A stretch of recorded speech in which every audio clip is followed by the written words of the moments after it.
નમસ્કાર. અમે ગુંદાના સંસ્કાર કાઢવા દ્વારા અમારી કૃતિ વિભાગ 5B સ્ત્રોતોનું વ્યવસ્થાપનમાં પાણીનું શુદ્ધિકરણ. મારું નામ છે ચૌધરી ધ્રુવકુમાર દેશનભાઈ. મારું નામ છે ચૌધરી જીતકુમાર વિજેશભાઈ. હું રજૂ કરી રહ્યો છું પાણીનું શુદ્ધિકરણ. સૌપ્રથમ ફેક્ટરીમાંથી આવતું અશુદ્ધ પાણી અને ઘરોમાંથી આવતું અશુદ્ધ પાણી ટાંકાની અંદર એકઠું કરવામાં આવે છે. તેની સાથે સોલરથી ચાલતો ઇલેક્ટ્રિક પાણી પંપ જોડેલ છે, જે પાણીને ઉપરની તરફ લઈ જવામાં મદદ કરે છે.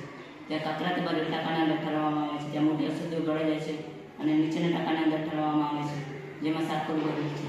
સારકોલથી ભરેલ ટાંકાની અંદર અશુદ્ધિઓ ચોસાઈ જાય છે અને નીચેના ટાંકાની અંદર ઠાલવવામાં આવે છે, જેમાં ઝીણી રેતી ભરેલ છે. તેમાં માટી અને ઝીણી રેતી ગળાઈ જાય છે અને નીચેના ટાંકાની અંદર ઠાલવવામાં આવે છે, જેમાં રૂ ભરેલ છે. તેમાં અતિ સૂક્ષ્મ અશુદ્ધિઓ ગળાઈ જાય છે અને શુદ્ધ પાણી ટાંકાની અંદર એકઠું કરવામાં આવે છે. ટાંકામાંથી આવતા પાણી સાથે સોલરથી ચાલતી ઇલેક્ટ્રિક જોડેલ છે. ઘણી વખત વાદળછાયું વાતાવરણ અત્યારે સોલર કામ આવતું નથી. તેવા સમયે આપણે પવન ચક્કીથી ઇલેક્ટ્રિક ચલાવી શકીએ છીએ. ઇલેક્ટ્રિક પંપ સાથે મુખ્ય લાઇન છે, તેની સાથે ડ્રિફ્ટ છે, જે ખેતરમાં રહેલા દરેક વૃક્ષ સુધી પાણી પહોંચાડે છે. સાથે સાથે સમયનો પણ બચત થાય છે.